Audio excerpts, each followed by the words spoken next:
Ministries.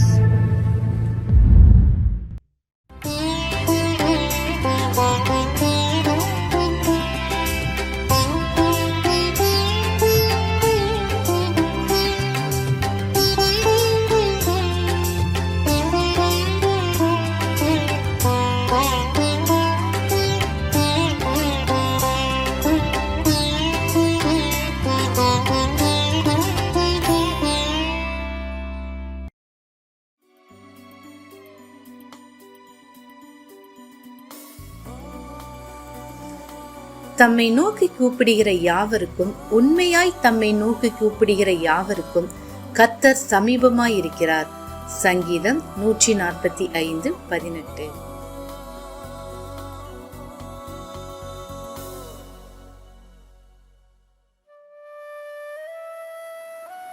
The Lord is nigh unto all them that call upon him, to all that call upon him in truth. Psalms 145:18.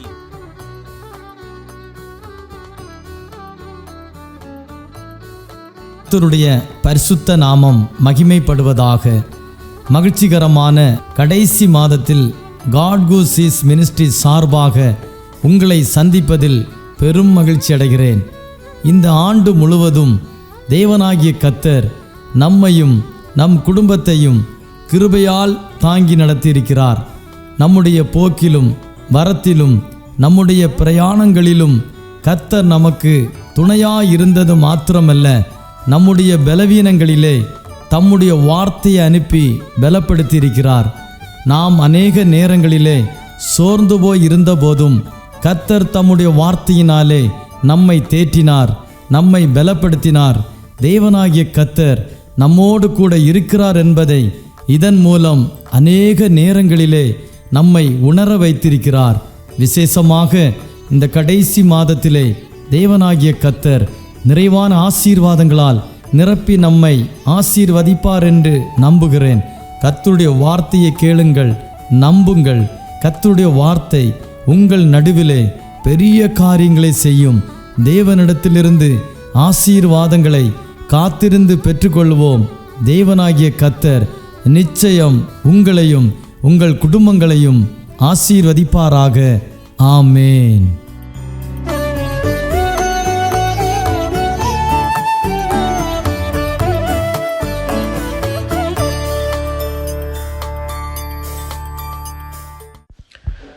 Price the Lord.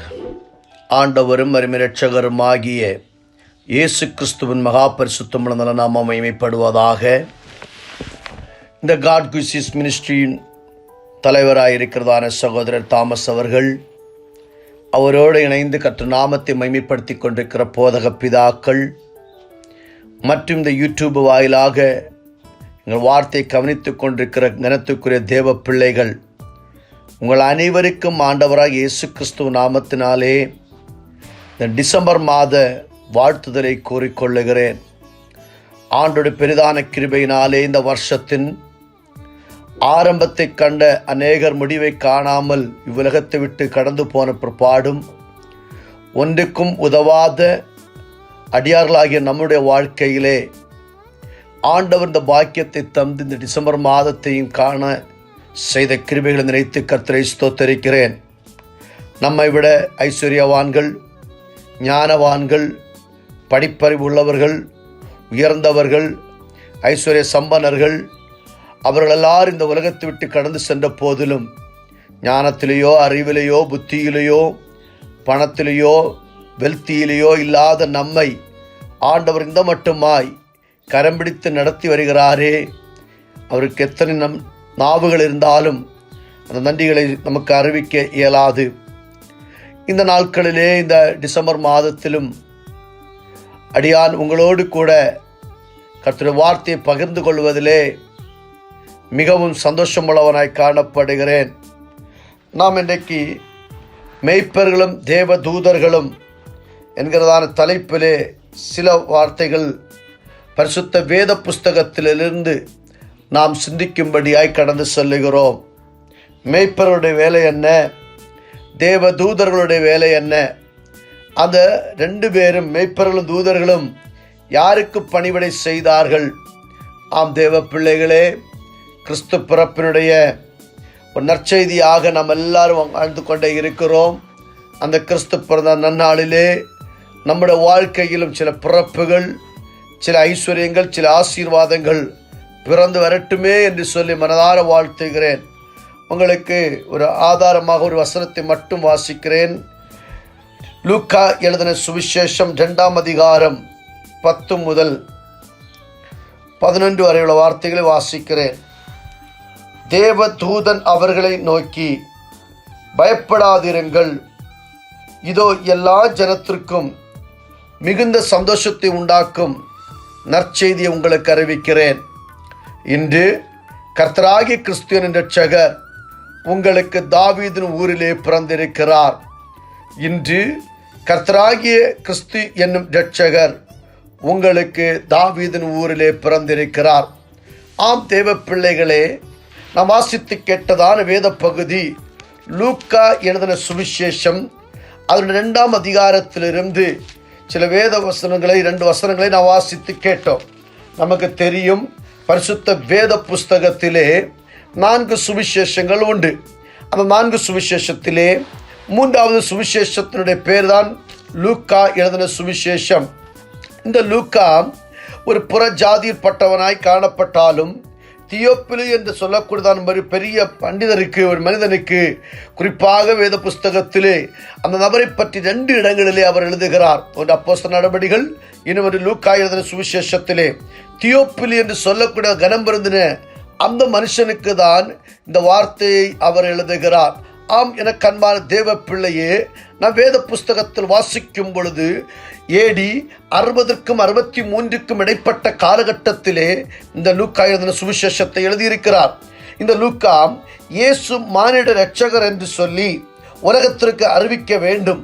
அதற்காக சில பின்னணிகளோடு கூட தான் இந்த லூக்கா எழுதின சுவிசேஷத்தை லூக்காவால் எழுதப்படுகிறது. புற ஜாதியில் பட்டதான நமக்கும் இந்த கிறிஸ்துவின் அன்பு ருசிக்க வேண்டும். புற ஜாதியில் பட்ட நாம் கிறிஸ்துவின் அன்பிலே, கிறிஸ்துவின் சுபாவத்திலே, கிறிஸ்துவின் ஆசீர்வாதங்கள், கிறிஸ்து பிறப்பின் நன்மைகள், கிறிஸ்து பிறப்பின் ஐஸ்வர்யங்கள் நம்முடைய குடும்பங்களிலும் கடந்து வர வேண்டும். நமக்கு எல்லாருக்கும் தெரியும், நம்முடைய குடும்பத்திலே ஒரு குழந்தை பிறக்கும் பொழுது நாம் காத்திருக்கிறோம் என்று அந்நாள் வரும். அந்த பிள்ளை பிறக்கும் பொழுது, எங்கள் குடும்பத்தை பெருமை சேர்த்து விட்டான், இந்த குழந்தை பிறந்ததன் மூலமாக எங்கள் குடும்பத்தில் ஐஸ்வர்யம் பெருகிவிட்டது, அந்த குழந்தை பிறப்பின் மூலமாக எங்கள் குடும்பத்தில் சமாதானம் உண்டாயிற்று, அந்த குழந்தை பிறந்ததன் மூலமாக எங்கள் குடும்பத்தில் சமாதானம் பெருகிற்று. அவ்வளமாய் உலக மானிட இரட்சகராக ஒருவர் பிறந்திருக்கிறார். அவருடைய பேர் தான் இயேசு கிறிஸ்து. அவர் பிறந்தது நிமித்தமாய் நம்முடைய குடும்பத்திலும் சில மேன்மைகள், சில சமாதானம், சில ஐஸ்வர்யங்கள், சில மேன்மைகள், சில சந்தோஷங்கள் இந்த நாட்களில் பிறக்கும் என்பதில் சந்தேகமில்லை. ஆம் தேவ பிள்ளைகளே, இன்னும் இவருடைய பேரு உலகத்திலே சொல்லப்பட்டிருக்கிற இயேசு என்கிற கிறிஸ்து என்னும் இரட்சகர் உங்களுக்கு தாவீதின் இரட்சகர் என்ற வார்த்தையின் அர்த்தமே நமக்கு நன்றாக தெரியும். இயேசு கிறிஸ்து இரட்சகர். பிறப்பின் போது கிறிஸ்து ஒரு இரட்சகர் என்று அழைக்கப்பட்டார். அவர் பிறக்கும் பொழுதே இயேசு கிறிஸ்து இரட்சகர் என்று அழைக்கப்பட்டார்.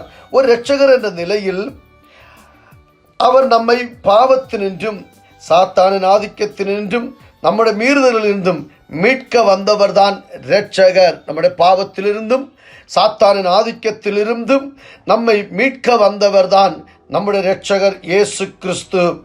இந்த இரட்சகரே கிறிஸ்து என்னும் ஆண்டவர் என்றும் அவருடைய தேவனுடைய மேசியா என்றும் அபிஷேகம் பண்ணப்பட்டுள்ளார். அவருடைய மக்களை ஆட்சி செய்கிறவரும் அவரே. இயேசு கிறிஸ்துவை பற்றி அநேக காரியங்கள் சொல்லப்பட்டது. இயேசுவை ஆண்டவர் என்று ஏற்றுக்கொள்ளாத எவரும் அவரை இரட்சகராக அடைய முடியாது. இயேசுவே ஆண்டவர் என்று அறிக்கை பண்ணுகிற ஒவ்வொருவருக்கும் அவர் மூலமாய் நமக்கு ரட்சிப்பு உண்டு. அவர்தான் நம்முடைய இரட்சகர். நம்முடைய பாவத்திலிருந்தும் அக்கிரமத்திலிருந்தும் மீட்டெடுத்த இரட்சகர். உலகத்திலே எந்த ஒரு இரட்சகரும் தன் இரத்தத்தை சிந்தி யாரையும் விலைக்கு நியாயமாய் வாங்கினது இல்லை. ஆனால் உலகத்தின் பாவத்தை சுமந்திருக்கிற தேவாட்டுக்குட்டியாகிய உலக இரட்சகராம் இயேசு கிறிஸ்து தம்முடைய சரீரத்தில் ஒரு சொட்டு இரத்தம் கூட இல்லாதபடி எனக்காக உங்களுக்காக சிந்தி என்னையும் உங்களையும் ரட்சித்தார். எதற்காக ரட்சித்தார் தெரியுமா? நாம் பயப்படாமல் இருக்கும்படி, அந்த வசனத்தை வாசிக்கிறோம். தேவதூதன் அவர்களை நோக்கி, பயப்படாதிருங்கள். ஒரு வருஷத்திலே 365 நாட்கள் உண்டு. நான் ஏன் இந்த செய்தி உங்களுக்கு கொடுக்கிறேன்னு சொன்னால், என்னுடைய செய்தி உங்களுடைய கருத்தில் 24ஆம் தேதி வந்து விடுகிறது. 24ஆம் தேதி 25ஆம் தேதி எல்லாம் கிறிஸ்து பிறப்பினுடைய அகோரமான காரியங்களில் ஈடுபட்டு கொண்டிருப்பார்கள். ஆகவே தான் கொஞ்சம் தெளிவாக சொல்லுகிறேன். 365 நாட்கள் உண்டு.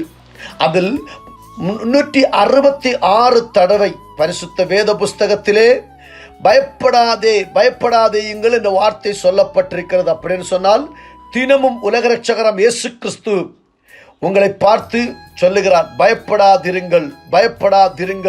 366 தடவை இந்த வார்த்தை பரிசுத்த வேத புஸ்தகத்தில் வருகிறது. பாருங்கள், இந்த புஸ்தகத்தினுடைய எழுதக்கூடிய நோக்கம், அந்நாட்களிலே உலகம் எங்கும் குடிமதிப்பு எழுத வேண்டும் என்று சொல்லி அகஸ்து என்று சொல்லக்கூடிய ராயனால் ஒரு கட்டளை பிறப்பிக்கப்படுகிறது. அந்த ராயனால் கட்டளை பிறப்பிக்கும் போது தேசாதிபதியாகிய சிரேனியு என்பவன் சீரியா தேசத்திலே தேசாதிபதியாய் இருக்கும் பொழுதுதான் முதல் குடிமதிப்பு எழுதப்படுகிறது. அப்படி குடிமதிப்பு எழுதப்பட வேண்டுமானால் இந்த ஜனங்கள் எங்கெல்லாம் சிதறி இருக்கிறார்களோ அவர்கள் எல்லாரும் தங்கள் சொந்த தேசத்திற்கு, தங்கள் சொந்த ஊர்களுக்கு கடந்து வர வேண்டும். அப்படி யோசேப்பும் அவருடைய மனைவியாகிய மரியாளும் அவர்கள் நாசரத் என்று சொல்லக்கூடியதான ஊரிலே காணப்பட்டார்கள். அங்கே இருந்து பெத்லகேமுக்கு குடிமதிப்பு எழுத வருகிற வழியிலே அவள் பூர்ண கர்ப்பவதியாக காணப்பட்டாள். அந்த பூர்ண கர்ப்பவதியாக இருக்கும்போது மட்டுமல்ல, அவளுக்கு பிரசவ காலம் நேரிட்ட போது முதற்பெற குமாரனை பெற்று சத்திரத்திலே அவர்களுக்கு இடம் இல்லாதிருந்தபடியினால் பிள்ளையை துணிகளிலே சுற்றி ஒரு முன்னணையிலே கிடத்தினார்கள். சத்திரத்திலே இடமில்லாத காரணத்தினால் அவள் பிள்ளை சத்திரத்திலே பெறப்பட்டது. ஆனாலும் அந்த பிள்ளையை படுக்க வைக்கக்கூட ஒரு இடமில்லாதபடியினால் மாடுகளை கட்டுகிறதான ஒரு கொட்டகை இருந்தது. அந்த கொட்டகையில் துணியில் சுற்றி கடத்தினார்கள். அப்பொழுது அந்நாட்டில் மேய்ப்பர்கள் வயல்வெளியில் தங்கி ராத்திரியிலே தங்கள் மந்தையை காத்து கொண்டிருந்தார்கள். அவ்வேளையிலே கர்த்தருடைய தூதன் அவர்களிடத்தில் வந்து கர்த்தருடைய மகிமை அவர்கள் சுற்றிலும் பிரகாசித்தது. அவர்கள் மிகவும் பயந்தார்கள். அப்படி அவர்கள் பயந்து கொண்டிருக்கும் பொழுதுதான் ஒரு தேவ தூதன் வருகிறான். யாருடைய நடுவில்? அந்த மேய்ப்பர்கள் பார்த்து கொண்டிருக்கும் பொழுது ஒரு தேவ தூதன் வந்து சொல்லுகிறான், பயப்படாதிருங்கள். இதோ எல்லா ஜனத்திற்கும் இந்த சந்தோஷத்தை உண்டாக்கும் ஒரு நற்செய்தி அறிவிக்கிறேன். ஆம் தேவ பிள்ளைகளே, இந்த கிறிஸ்து பிறப்பு உங்களுக்கு ஒரு நற்செய்தியின் பிறப்பாய் மாறுவதாக. உங்கள் குடும்பத்தில் உங்கள் உற்றார் உறவினர்கள் யாரெல்லாம் உங்களை தரம் தாழ்த்தினார்களோ, யாரெல்லாம் உங்களை வெட்கப்படுத்தினார்களோ, யாரெல்லாம் உங்களை வேதனைப்படுத்தினார்களோ, யாருக்கு முன்பாக நீங்கள் தலை குனிந்தீர்களோ, அந்த தேசத்திலே அந்த இடத்திலே வைத்து உங்களுக்கு ஒரு நற்செய்தியாய் சொல்லுகிறேன். ஆண்டவர் உங்களை மேன்மைப்படுத்தி திடப்படுத்தி பலப்படுத்தி உயர்த்தி வைக்க என் சார்ப வல்லமையுள்ள தேவனால் ஆகும் என்று சொல்லுகிறேன். காரணம், கிறிஸ்து என்ற இரட்சகர் உங்களுக்காக தாவீதின் ஊரிலே பிறந்திருக்கிறார். இந்த கிறிஸ்து பெத்லகேமில் பிறந்தாலும் இன்றைக்கு உங்கள் இருதயமாகிய அந்த இடத்திலே பிறந்தால், உங்கள் வாழ்க்கையிலே பிறந்தால், உங்கள் குடும்பத்திலே பிறந்தால், உன்னை வெட்கப்படுத்தினவர்கள், உன்னை துவசம் பண்ணினவர்கள், உன்னை அழிக்கும்படி நினைத்தவர்கள் நடுவிலே கர்த்தர் உன்னை மேன்மைப்படுத்தி உயர்த்தி வைக்க சர்வ வல்லமையுள்ள தேவனால ஆகும் என்று சொல்லுகிறேன். ஆம் தேவ பிள்ளைகளே, உன்னை சீ என்று சொன்னவர்கள், உன்னை வெட்கப்படுத்தினவர்கள், உன்னை பரிகசித்தவர்கள், உன்னோடு கூட நடந்தவன் உன்னை பரிகசிக்கிறான், உனக்கு விரோதமாய் துரோகம் செய்தவர்கள், அநியாயம் செய்தவர்கள் உன் பாதத்தில் வந்து மண்டியிடப் போகிற காரணம், நீ கர்த்தரால் உயர்த்தப்படுகிற ஒரு பிள்ளை. நீ தவறு செய்திருக்கலாம், நீ பாவம் செய்திருக்கலாம், நீ அக்கிரமத்தில் இருந்திருக்கலாம், நீ வேதனைப்பட்டு கொண்டிருக்கலாம், நீ வியாதியின் விளிம்பில் இருக்கலாம், நீ சோதனையில் இருக்கலாம், இனி எனக்கு வாழவே பிடிக்கவில்லை, வாழ்க்கை வேண்டாம் என்று சொல்லிக் கொண்டிருக்கலாம். அந்த தற்கொலையின் விளிம்பில் இருக்கிற தெய்வ பிள்ளையே, நீ யாராயிருந்தாலும் அந்த இயேசு உன் வாழ்க்கையில் வர விரும்புகிறார். அந்த இயேசு உன்னை ஆசீர்வதிக்க விரும்புகிறார். நீ எந்த சூழ்நிலையில் இருந்தால் ஒரு வார்த்தை சொல்வியா? இயேசுவே, நான் ஒரு பாவியாகிய மனுஷன், நீர் எனக்குள்ளே வாரும், நீர் என்னுடைய இரட்சகர், நீர் என்னுடைய பாவத்தை மன்னிக்கிறவர், நீர் என்னுடைய இரட்சகர். இரட்சகர்னு சொன்ன வார்த்தை இன்னொரு வார்த்தை கூட உண்டு, மீட்கிறவர், வீண்டெடுக்கிறவர், மீட்கிறவர் என்ற வார்த்தை இருக்கிறது. அப்படின்னு சொன்னால் உன்னுடைய கஷ்டத்திலிருந்து உன்னை கரம் நீட்டி உன்னை தூக்கி மீட்கிறவர் இயேசு, உன்னை தூக்கி எடுக்கிறவர் இயேசு. அந்த இயேசுவால் ஆகும் தெய்வ பிள்ளையே, அவரை விசுவசிக்கிறாயா? அவரை நம்புகிறாயா? அவருக்காய் வாழ உன்னை ஒப்புக் கொடுப்பாயா? அப்படி வாழ ஒப்புக் கொடுத்தால் ஜீவனுள்ள தேவனாகிய கர்த்தர் உங்கள் வாழ்க்கையில் பிரகாசிப்பார். நீ இந்த உலக இரட்சகராம் இயேசுவை என்றைக்கு உன் வாழ்க்கையிலே மனப்பூர்வமாக ஏற்றுக்கொள்ளுகிறாயோ அன்றைக்கு தான் உனக்கு ஒரு கிறிஸ்மஸ், அன்றைக்கு தான் உன் வாழ்க்கையில் ஒரு சந்தோஷமான ஒரு கிறிஸ்மஸ். அல்லாமல் ஏதோ சாப்பிட்டு நல்ல வஸ்திரங்களை அணிந்து நல்ல சீரியல் எல்லாம் போட்டு நான் ஒரு கிறிஸ்தவன் தான் என்று காண்பிக்கிறதுனால அல்ல. இயேசுவை சொந்த இரட்சகராய் என்றைக்கு ஏற்றுக்கொண்டாயோ அன்றுவே தான் உன்னிட வாழ்க்கையில் ஒரு கிறிஸ்மஸாய் காணப்படுகிறது. கர்த்தராகிய கிறிஸ்து என்னும் இரட்சகர் உங்களுக்காக தாவீதின் ஊரிலே பிறந்திருக்கிறார்.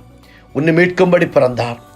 உன்னை அழிக்கும்படி அல்ல, உன்னை மேன்மைப்படுத்தும்படி, உனக்கு கனப்படுத்தும்படி, உன்னை ஆசீர்வதிக்கும்படி, உனக்கு ஒரு மறு ஜீவன் கொடுக்கும்படி, உனக்கு ஒரு மறு வாழ்வை கொடுக்கும்படி இந்த இயேசு உங்களுக்காய் பிறந்திருக்கிறார். இயேசுவே என்னுடைய உள்ளத்தில் நீர் பிறக்க வேண்டும். இயேசுவே என்னுடைய இல்லத்திலே நீர் பிறக்க வேண்டும். என்னுடைய கிராமத்திலே நீர் வர வேண்டும். என்னுடைய வாழ்க்கையிலே வர வேண்டும். என் பிள்ளைகளுடைய வாழ்க்கையிலே வர வேண்டும். எங்கள் குடும்பத்தில் வர வேண்டும் என்று சொல்லி நீங்கள் ஜெபியுங்கள். நிச்சயமாய் பரலோகத்தின் ஆண்டவர் உங்களை ஆசீர்வதித்து அந்த தேசத்திலே மேன்மைப்படுத்தி திடப்படுத்தி பலப்படுத்தி ஆசீர்வதிப்பாராக என்று சொல்லி மனதார வாழ்த்தி ஆசீர்வதிக்கிறேன். பரலோகத்தின் ஆண்டவர் இந்த காட் குவிசினுடைய யூடியூப் மூலமாய் கேட்டுக்கொண்டிருக்கிறவங்கள் அனைவரையும் இந்த வார்த்தையின் மூலமாய் தாராளமாய் ஏராளமாய் ஆசீர்வதிப்பாராக என்று சொல்லி வாழ்த்தி ஆசீர்வதிக்கிறேன். God bless you all. Amen. Amen.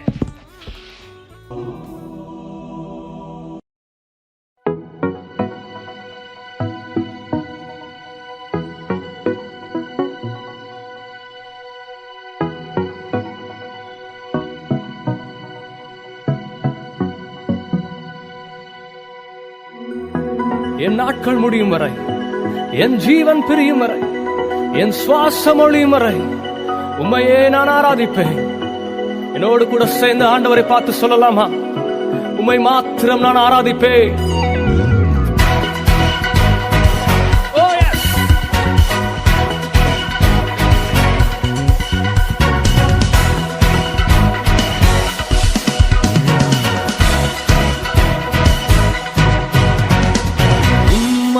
ஆராதிப்பே, உம்மை ஆராதிப்பே, உம்மை ஆராதிப்பே, உம்மை ஆராதிப்பே.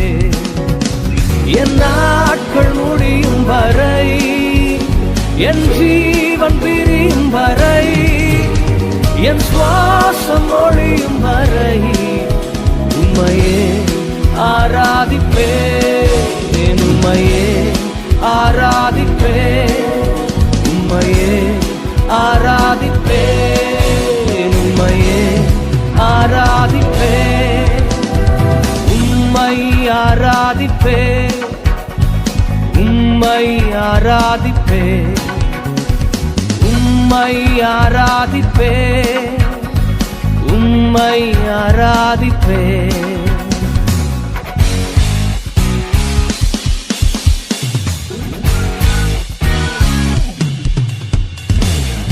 தாயின் கருவில் உருவாகும் முன்னே என்னை பெயர் சொல்லி அழைத்த எங்கள் நல்ல தெய்வமே, அதுமை மாத்திரம் ஆராதிப்பேன்.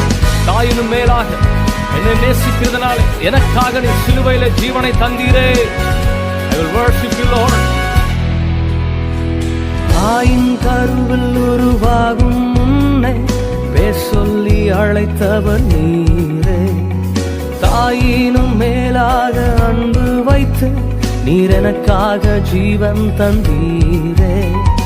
தாயின் கருவில் உருவாகும் முன்னே பேர் சொல்லி அழைத்தவர் நீரே.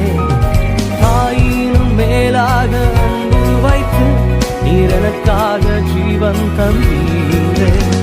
என் நாட்கள் முடியும் வரை, என் ஜீவன் பிரியும் வரை, என் சுவாசம் ஒழியும் வரை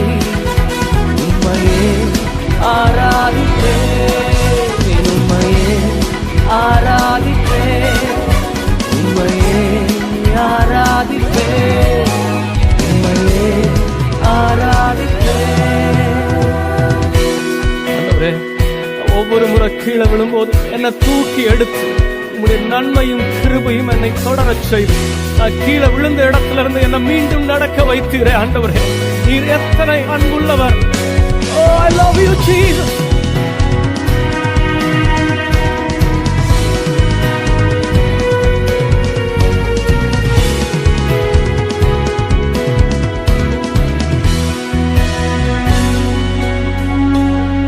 எத்தனை முறை இடறினாலும் அத்தனையும் மன்னித்தீரே. நன்மையும் கிருபையும் தொடரச் செய்து என்னை மீண்டும் நடக்க வைத்தீரே.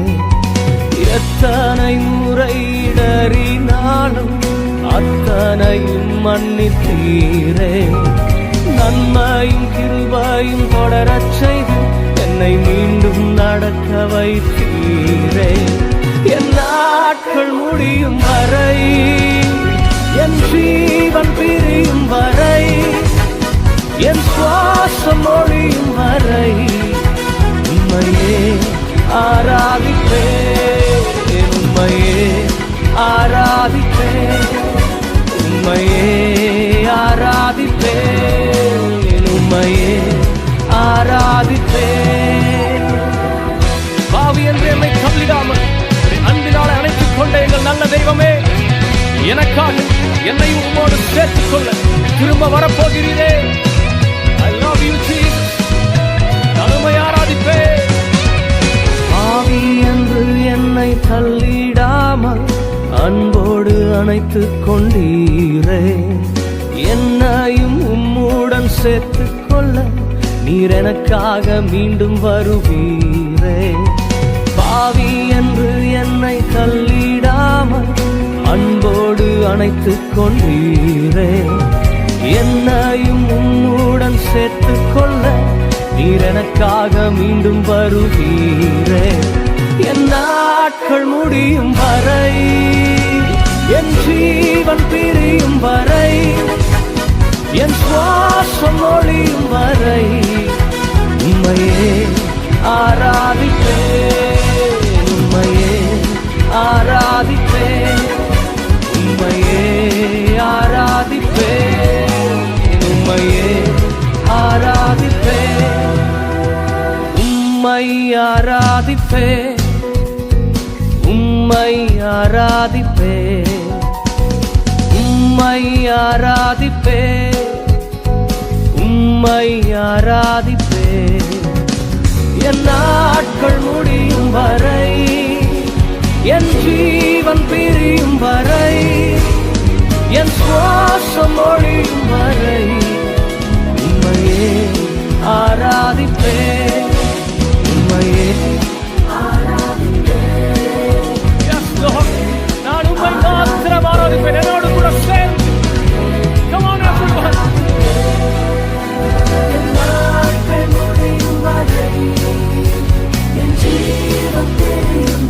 என் சுவாசம் ஒழியும் வரை உம்மை மாத்திரம் நான் ஆராதிப்பேன் ஆண்டவரே. நீர் ஒருவரே ஆராதனைக்குரியவர், நீர் ஒருவரே ஆராதனைக்கு பாத்திரர் ஆண்டவரே.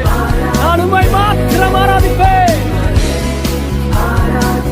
Yes, Jesus. உம்மையே ஆராதிப்பேன். கரங்களை தட்டி ஆண்டவரை மகிமைப்படுத்தலாமா?